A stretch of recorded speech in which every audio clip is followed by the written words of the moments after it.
Hi guys, ஒரு குட்டி story சொல்லட்டுமா? இன்றைக்கி நம்ம பெரிய சக்ஸஸ்ஃபுல் ஸ்டோரிஸை பற்றி பேச போகிறதில்ல. இன்றைக்கி நம்ம பேச போகிறது ஒரு பிகினர்ஸை பற்றி, ஸ்டார்ட் அப் ஓனர்ஸை பற்றி.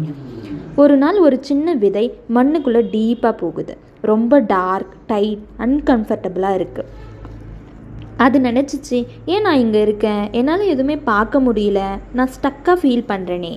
ஆனால் அந்த டார்க்னஸ் பனிஷ்மெண்ட் இல்லை, அதுதான் ப்ரிப்ரேஷன். அந்த விதை ஓவர் நைட்டில் ட்ரீ ஆகலை. ஃபீஸ்ட் ஸ்ட்ரகிள் ஆச்சு, அப்புறமா கிராக், அப்புறமா ரூட்ஸ் கீழே போகுது, அப்புறமா தான் மேலே க்ரோ ஆகுது. அதே தான் ஸ்டார்ட் அப் லைஃப்லேயும். பிகினிங்கில் யாரும் உங்கள் ஐடியாவை நம்ப மாட்டாங்க. மணி கம்மியாக இருக்கும், மிஸ்டேக்ஸ் நிறைய வரும், ஃபியர் கான்ஸ்டண்ட்டாக இருக்கும், செல்ஃப் டவுட் சொல்லவே வேணாம்.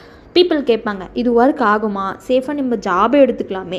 ஞாபகம் வச்சுக்கோங்க, ஃபெயிலியர் சக்ஸஸோட ஆப்போசிட் இல்லை, ஃபெயிலியர் சக்ஸஸோட பார்ட்டு தான். ஸோ சின்னதாக ஸ்டார்ட் பண்ணுங்கள், ரூட்ஸை ஸ்ட்ராங்காக பில்ட் பண்ணுங்கள், பிலீவ் பண்ணுறதை நிறுத்தாதீங்க. ஏன்னா இன்றைக்கி பெரிய ட்ரீயாக இருக்கிறது கூட ஒரு நாள் சின்ன விதை தான்.